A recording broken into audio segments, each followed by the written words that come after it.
आपका वापस स्वागत है। मैं Vivek Bindra, founder and CEO बड़ा बिजनेस.com। आज मैं एक सन्यासी के विषय में बात करूंगा। वीडियो थोड़ा अलग होगा, आज डिफरेंट होगा। सन्यासी के जीवन से पावरफुल बिजनेस लेसन्स। ये एक अलग ही सन्यासी है। हिल डिवाइन ग्रेस अभय चरणारविंद भक्ति वेदांत स्वामी श्रील प्रभुपाद। कौन है श्रील प्रभुपाद? ये इस्कॉन के फाउंडर आचार्य हैं। इस्कॉन का नाम तो लगभग पूरी दुनिया ने सुना है, इनका नाम कम लोगों ने सुना है। स्वामी विवेकानंद को तो लोग जानते हैं, लेकिन इनके बारे में कम जानते हैं। आज कुछ ऐसी अद्भुत बातें बताऊंगा, वीडियो से नजर मत हिला दीजिएगा। श्रील प्रभुपाद से आप दुनिया भर के सारे बिजनेस लेसन सीख सकते हैं। आप पंक्चुअलिटी सीखना चाहते हैं, टाइम मैनेजमेंट, लीडरशिप को कैसे तैयार करें, एक इंस्टीट्यूशन को कैसे स्केल करें, बिना पैसे के एक ऑर्गेनाइजेशन को कैसे बिल्ड करें, सस्टेनेबिलिटी कैसे लाएं, प्रोसेस कैसे लेके आए, पीपल स्किल क्या होते हैं, रैपिड एक्सपेंशन, ग्रोथ, स्पीड, ये कैसे आता है। बंगाल में इनका जन्म हुआ था 1896 के अंदर, और इनकी माता का देहांत हो गया था जब ये 14 साल के थे, 1910 में। ये स्कॉटिश चर्च कॉलेज गए थे। यूरोपियन लेड एजुकेशन थी, शुरू से ही बहुत तेज थे। अंग्रेजी में इन्होंने पढ़ाई करी, लेकिन इन्होंने डिप्लोमा या डिग्री जो भी थी ब्रिटिश को रिस्पॉन्ड करते वक्त इन्होंने इंडिपेंडेंस मूवमेंट पर उसको लेने से अस्वीकार कर दिया। गांधी के नॉन कोऑपरेशन मूवमेंट में ये बहुत बड़े कॉन्ट्रीब्यूटर रहे। ये कोई शुरू से सन्यासी नहीं थे। प्रयागराज इलाहाबाद में इनका खुद का फार्मेसी का बिजनेस था, पर 1922 में जब अपने गुरु से मिले, इनके गुरु इनको देख के पहचान गए कि श्रील प्रभुपाद की अंग्रेजी तो इतनी अच्छी है कि जब ये अंग्रेजी में बोलेंगे तो अंग्रेज भी डिक्शनरी खोल करके उस समय समझेंगे कि अंग्रेजी में बोल क्या रहे हैं। तभी इन्होंने प्रभुपाद को एक आदेश दिया, क्या तुम मेरे लिए एक काम कर सकते हो? तुम्हारे को शास्त्रों में मन भी लगता है और अंग्रेजी भी अच्छी है, तुम भगवत गीता के ज्ञान को अंग्रेजी भाषा में पूरी दुनिया तक पहुंचाओ, क्योंकि हमारे शास्त्रों को दुनिया में कोई नहीं लेके जा रहा। दुनिया की किताबें हमारे देश में आ रही हैं। श्रील प्रभुपाद ने उनकी इंस्ट्रक्शन को दिल से लगा लिया। गुरु मुख पद्मा वाक्या चित्ते कौरिया ऐक्या, के गुरु के मुख से निकले हुए वाक्यों को चित्त के साथ एक कर लो। अंग्रेजी में भगवत गीता को ट्रांसलेट करना शुरू कर दिया। बैक टू गॉडेड किताब लिखते, भगवत गीता को ट्रांसलेट करते। लैपटॉप टाइपराइटर नहीं हुआ करता था, कंप्यूटर नहीं होता था, मैनुअली लिखते थे। एक साल लगा करके इन्होंने कई पेजेस के अंदर भर करके भगवत गीता को ट्रांसलेट किया। एक दिन फैक्ट्री से वापस आ रहे थे, अपने घर पहुंचे। जब घर पहुंचे तो ढूंढने लगे कागज कहां हैं सारे। इतनी मेहनत की, कागज इनको मिल नहीं रहे थे, बड़े परेशान थे उस समय। अपनी धर्मपत्नी से पूछा कि वो कहां है जो मैंने भगवत गीता ट्रांसलेट करी। तो अचानक इनकी पत्नी ने जो बोला, इनके होश उड़ गए। इनकी पत्नी ने कहा वो सारे तो मैंने कबाड़ी को बेच दिए। बोलो क्यों बेचे? बोला उसके बदले में मैंने चाय खरीद ली, अंग्रेजों ने बताया चाय पीनी चाहिए। प्रभुपाद को बहुत बुरा लगा। अचानक प्रभुपाद ने उनसे पूछ लिया टी और मी। इनकी पत्नी ने बोल दिया टी। उस दिन उन्होंने अपना घर छोड़ दिया, संन्यास लेने की तैयारी करी। वहां से जाकर के उन्होंने फिर से भगवत गीता लिखनी शुरू करी। बाद में ये वृंदावन चले गए, कई साल वृंदावन रहे, भगवत गीता लिखी, उसकी तैयारी करी। ये पहले से जानते थे कि दुनिया का नंबर 1 देश अमेरिका और अमेरिका का नंबर 1 शहर न्यूयॉर्क, तो मैं शुरुआत न्यूयॉर्क से ही करूंगा। थोड़ा इमेजिन करिए, 70 साल का किसी बूढ़े व्यक्ति का चित्र लेके आइए अपने मन में। 70 साल की उम्र में 32 दिन की जहाज की लंबी यात्रा, जिसमें रास्ते में इनको 2 बार हार्ट अटैक आ गया। कुछ केवल साथ में $7 लेके कुछ किताबें लेकर निकल पड़े। वहां कोई इनको जानता नहीं था। ये जानते थे कि मैं अकेला हूं और मैं सब कुछ नहीं कर सकता। मैं सब कुछ नहीं कर सकता, इसका मतलब ये थोड़ी कि मैं कुछ भी नहीं कर सकता। मैं सब कुछ नहीं कर सकता, इसका मतलब यह नहीं कि मैं कुछ भी नहीं कर सकता, क्योंकि मैं कुछ कर सकता हूं तो मैं कुछ कर लूंगा, और कुछ कुछ कर करके मैं सब कुछ भी कर दूंगा। और वो हिम्मत लेकर के निकल पड़े। वहां पहुंचे टॉम्स्किन स्क्वायर पार्क न्यूयॉर्क के अंदर। उन दिनों वियतनामीज और यूएस का वॉर चल रहा था, जिसके कारण वहां बहुत हिप्पीज आ गए थे। हिप्पीज वो हुआ करते थे जो सड़क पर लेट करके इलिसिट सेक्स करना, नशा करना, वहीं पर नंगे लेटे रहना, 2-2, 4-4, 6-6 महीने तक नहाना नहीं। हिप्पीज ने एक्चुअली डिफाई कर दिया अमेरिका को। अमेरिकन सरकार परेशान थी कि ये लोग अपना घर छोड़ चुके हैं, पूरी तरह स्वतंत्र हो चुके हैं और कुछ भी कर रहे हैं। इन्होंने सोचा क्यों ना इन्हीं के साथ शुरुआत किया जाए। सबसे डिफिकल्ट मैन पावर को उन्होंने कल्टीवेट करने का कोशिश किया, उनको डायरेक्शन दिया ताकि मैं कमिटमेंट ले सकूं। धीरे धीरे उनके लिए कीर्तन करना शुरू कर दिया। इनका रूल क्या था? करेक्शन नहीं, मेडिटेशन। एक बार मेडिटेशन करा के इनको करेक्शन दूंगा बाद में, पहले मेडिटेशन बाद में करेक्शन। और वहां जो हिप्पी हुआ करते थे वो उनकी सुनते नहीं थे, बेइज्जती करते थे, इनके ऊपर सिगरेट का धुआं फेंक देते थे, इनको टॉयलेट की लंबी लाइन में पीछे धक्का मार के खड़ा कर देते थे, इनका सामान चोरी कर लेते थे, इनकी बेइज्जती करते थे। पर प्रभुपाद उनके लिए फिर भी भोजन बनाते थे, उनको सुबह शाम भगवत गीता पे कथा सुनाया करते थे, उनके साथ बैठ के कीर्तन करते थे। उनको धीरे धीरे मजा आने लगा। प्रभुपाद ने एक दिन उनसे पूछा तुम नशा क्यों करते हो? तो बोले सर मेरे को ना I want to stay high. मैं नशा क्यों करता हूं? मुझको अच्छा लगता है, I want to stay high. तो प्रभुपाद ने कहा मैं तुमको ऐसा नशा दूंगा which will keep you high forever. उन्होंने बोला ऐसा नशा है आपके पास? बोले वो कौन सा नशा है? बोले हरिनाम का नशा है। मैं तुमको हरि नाम लेना सिखाऊंगा, मैं तुम्हें भगवत गीता पढ़ना सिखाऊंगा। अगर तुम कृष्ण के आदेशों को समझ पा गए तो वो सबसे ऊंचा नशा है। जिसको वो नशा लग गया आध्यात्मिक जीवन का, तो भौतिक जीवन के नशे उसके सामने बहुत छोटे पड़ जाएंगे। धीरे धीरे लोगों ने उनकी बात सुननी शुरू करी। ये लोग अपना घर बार पहले ही छोड़ चुके थे। प्रभुपाद को समझ में आ गया ऐसी मैन पावर जिसका कहीं दुनिया में अटैचमेंट नहीं, उनको कल्टीवेट कर गया तो ये मेरे मूवमेंट को पूरी दुनिया में फैला सकेंगे। ये अंग्रेज है और अंग्रेजों की बात पूरी दुनिया जानती है, इसीलिए हंट द राइनोसरस अगर शिकार करना है तो गेंडे का शिकार करो। प्रभुपाद ने सबसे कठिन मुद्दा उठाया और उसके बाद अमेरिका की सरकार भी प्रभुपाद को धन्यवाद करती थी कि तुमने ऐसे लोगों को नशा छुड़वा दिया। वो सारे हिप्पी हैप्पी बन गए। क्या कमांड, दोबारा सुनिए, हिप्पीज को हैप्पी बना दिया इन्होंने। कैसे हैप्पी बनाया? उनको गुलाब जामुन बना बना के अपने हाथ से खिलाते थे, उनको कथा सुनाते थे और धीरे धीरे उनका हृदय में परिवर्तन आया। और वहीं से प्रभुपाद ने, ये लीडर्स ऑफ लीडिंग लीडर थे प्रभुपाद, मेरी बात सुनिए, एम्पावर करते थे, लीडर्स ऑफ लीडिंग लीडर। इतना विश्वास डाला उनमें, इतना ट्रस्ट डाला उनमें कि उनको बोला यहां से तुम मेरे सारे शिष्य बन चुके हो। 10,000 शिष्य उन्होंने बनाए धीरे धीरे करके यूएस के अंदर। 2 को उन्होंने भेजा यूरोप में, 2 को भेजा अफ्रीका, फिर 2 को ऑस्ट्रेलिया, फिर 2 को रशिया, फिर 2 को इंडिया। ऐसा करते करते उन्होंने सब जगह लोगों को अलग अलग भेजा और बोला अब इस भगवत गीता को तुम लेके जाओ। मैंने तुमको सिखाया, अब तुम दूसरों को सिखाओ। 1965 से 1977 तक लगभग 11-12 साल इन्होंने पूरी तरह अपने आप को झोंक दिया। पैसे की कमी थी इनके पास, सोचा पैसा नहीं है तो अगरबत्ती, पूजा में काम आने वाली अगरबत्ती का बिजनेस इन्होंने अपने शिष्य को करना समझाया। लगभग 3 सालों के अंदर $1 मिलियन का रेवेन्यू आना शुरू हो गया अगरबत्ती के बिजनेस से। किताबें इन्होंने तेजी से लिखनी शुरू कर दी। 5.5 करोड़ किताबें इन्होंने इस दौरान पूरी दुनिया के अंदर बांटी। किताबें बेच करके कुछ फंड रेज किया जिससे इन्होंने मंदिर बनाने का प्रयास किया। अपने शिष्यों को समझाया, उनको सिखाया। वो किताबों को 25 भाषाओं में पूरी दुनिया के अंदर ट्रांसलेट किया। उन दिनों क्या हुआ, सब लोग, अंग्रेज लोग पूरी दुनिया में इनको देख रहे थे। ये कौन इंडियन सन्यासी आया है जिसने भगवत गीता, कृष्ण अर्जुन, जिसकी कोई जानकारी नहीं किसी को, लेकिन गोरे काले हर धर्म के लोग सीखने लग गए। ये रिलीजन से आगे लेकर के चले गए। इन्होंने कहा रिलीजन नहीं, मैं स्पिरिचुअलिटी की बात कर रहा हूं। उसी दौरान एक रिपोर्टर इनके पास आया, बोला Swami ji, India has a factory of producing God. Every weekend a God comes from India and says that I will make you God, start funding me, come on. तो स्वामी जी हैरान हो गए। बोला Swami ji, are you also God? क्या स्वामी जी तुम भी भगवान हो? तो प्रभुपाद ने बोला नहीं नहीं, मैं भगवान नहीं हूं, मैं भगवान का नौकर हूं। तो वो हैरान हो गया। पहली बार कोई ऐसा व्यक्ति आया हिंदुस्तान से जो बोला मैं भगवान नहीं हूं, भगवान का नौकर हूं।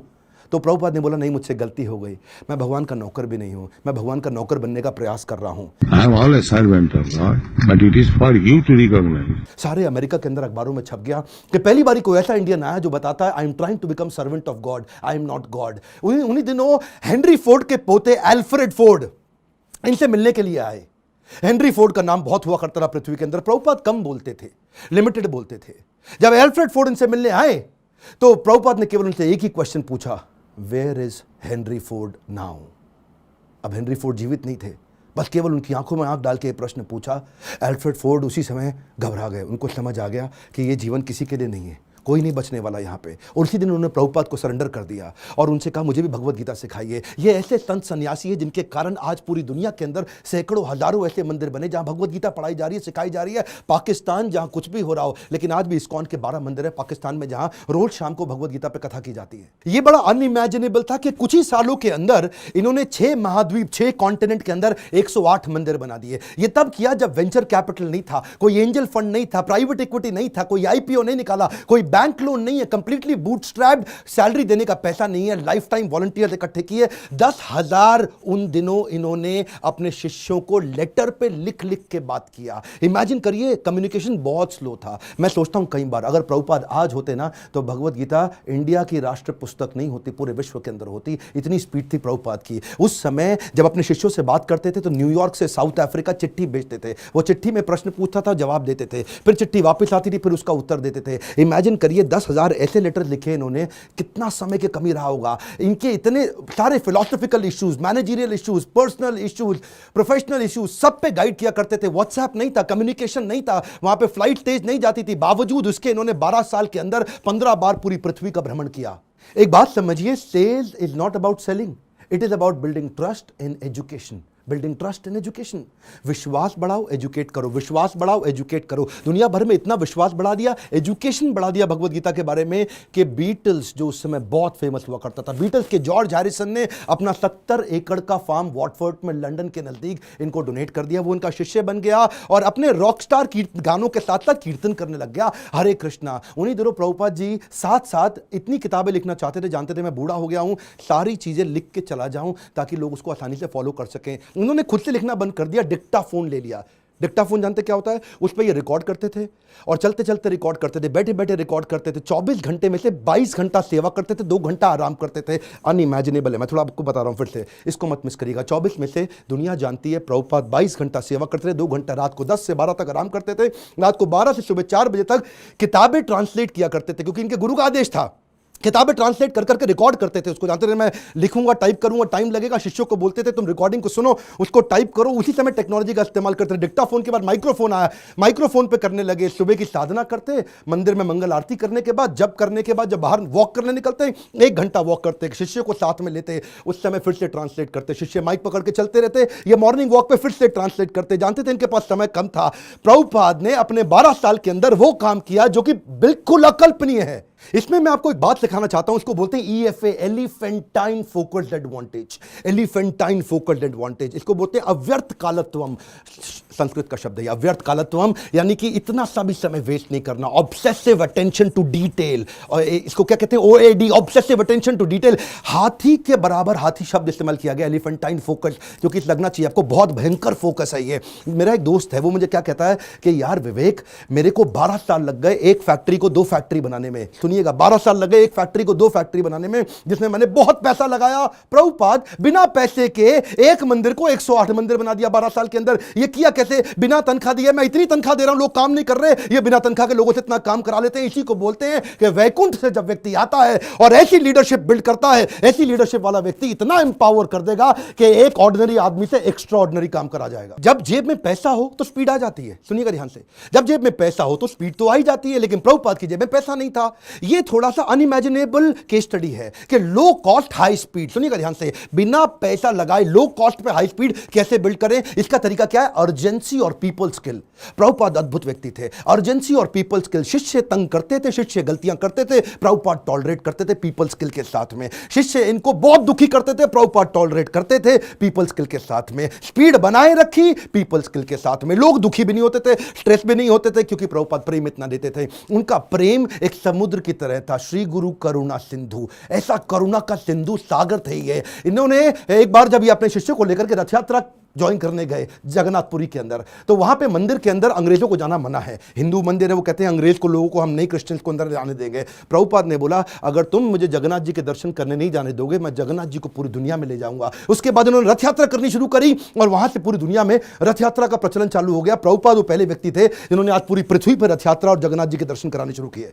यहां पे ये रुके नहीं, इसके बाद उन्होंने सोशल और चैरिटेबल काम भी किए। World largest vegetarian food relief programme शुरू किया जिसका नाम है food for life, Sunday feast. ये दुनिया भर के अंदर हजारों मंदिरों के अंदर रोज शाम को हजारों लोगों को फ्री में खाना बढ़ता है। इंडिया में मिड डे मील की स्कीम को एक्वायर कर लिया उन्होंने, सरकार की स्कीम को। इस्कॉन ने क्या किया, आज आपको जान के हैरानी होगी, बुद्धि चकरा जाएगी। 14 लाख गरीब बच्चों को रोज मिड डे मील का भोजन आज इस्कॉन अपने मंदिर से बना करके भेजता है। Can you imagine? 14 लाख बच्चों को कभी अपने आप को पॉपुलराइज नहीं किया, कभी अपनी इन्होंने गाथा नहीं गाई, कभी अपने आप को भगवान नहीं बताया, कभी अपने आप को अपनी तारीफ नहीं करी, अपनी सेवाओं को आगे रखा और बिना प्रमोशन के किसी को कभी प्रमोट नहीं किया।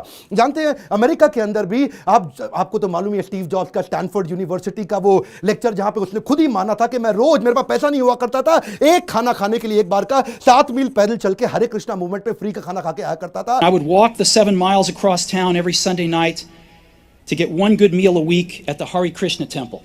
वैसे एक बात बताऊं, सुषमा स्वराज बोल बोल के थक गई थी कि भगवत गीता को राष्ट्रीय पुस्तक घोषित कर दो, श्रीमद् भगवत गीता को राष्ट्रीय पुस्तक घोषित किया जाए। आज ये प्रभुपाद के चलते न्यू जर्सी की सेटन हॉल यूनिवर्सिटी के अंदर भगवत गीता को कंपलसरी कर दिया। हरे कृष्णा मूवमेंट से भगवत गीता को लेके कैम्ब्रिज इंटरनेशनल यूनिवर्सिटी यूके के अंदर 2020 से वहां पे भी किताबें कंपलसरी कर दी कि भगवत गीता सिखानी चाहिए। क्यों? क्योंकि ये आपको वैल्यूज देंगी, मोरालिटी देंगी, कैरेक्टर देंगी, एथिक्स देंगी, प्रिंसिपल देंगे, ताकि आप एक इंसान को मजबूत बना सको। बहरहाल उनके पास समय कम था। 1977 में जब वो शरीर छोड़ने वाले थे, उनका वजन आधा हो चुका था, इतने पतले, इतने कमजोर हो चुके थे कि उनके शरीर पे स्किन बची नहीं, हड्डियां और नसें बची थी। जब डॉक्टर भी मिलना आता था ना, उसकी भी बुद्धि चकरा जाती थी कि मैं कैसे दबाऊं, कहीं ऐसे नसों से हड्डी में लुक चुप के दर्द ना होने लग जाए इनको।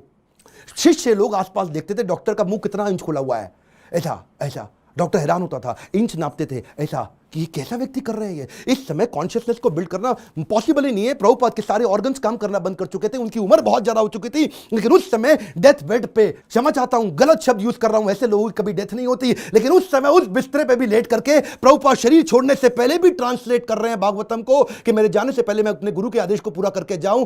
अद्भुत। डॉक्टर बोला संभव ही नहीं है, यह बिल्कुल पॉसिबल नहीं है। So, if we have the chance of association with devotees, जानते हैं ये प्रभुपाद ऐसे व्यक्ति थे, जाने से पहले इन्होंने पूरा मैनेजमेंट मैनकॉम, कॉर्पोरेट्स के अंदर ना मैनकॉम होता है, मैनकॉम का मतलब क्या है, मैनेजमेंट कमिटी। तो प्रभुपाद चाहते थे मैं इसको फैमिली रन बिजनेस की तरह ना चलाऊं, इसको इतना प्रोफेशनल कर दूं, जैसे बड़े कॉर्पोरेट्स होते हैं वो फैमिली की तरह नहीं चलते, प्रोफेशनल तरीके से चलते हैं। उन्होंने एक मैनेजमेंट कमिटी बनाई, 12 लोगों की लीडरशिप तैयार करी, बोला जो भी डिसीजन होगा, जो भी पॉलिसी होगी, ये 12 लोग मिलकर के करेंगे ताकि कभी भी करप्शन ना लेकर के आए। जब भी अकेले का खुद का बिजनेस होता है तभी करप्शन आता है। कई ऐसे गुरु जी हैं जिनके बेटे भी अपने आप गुरु बन जाते हैं, उनके बेटे भी अपने आप गुरु बन जाते हैं। यहां पे केवल काबिल व्यक्ति को गुरु बनाया जाता है, यहां पे गुरु को नहीं प्रमोट किया जाता, यहां भगवत गीता को प्रमोट किया जाता है। एकर्स ऑफ एकर्स प्रॉपर्टी बना ली प्रभुपाद ने, लेकिन अपने बच्चों के नाम पे एक प्रॉपर्टी नहीं करके गए, सब कुछ सोसाइटी के नाम पे कर दिया। प्रभुपाद कहते थे कि बिलीफ स्पिरिचुअल होगा और बिहेवियर प्रोफेशनल होगा। सिस्टम सुनिए, कम ऑन, बिलीफ स्पिरिचुअल होगा और बिहेवियर प्रोफेशनल होगा। वो क्या कहते थे, प्रिंसिपल ग्लोबल है, ग्लोबल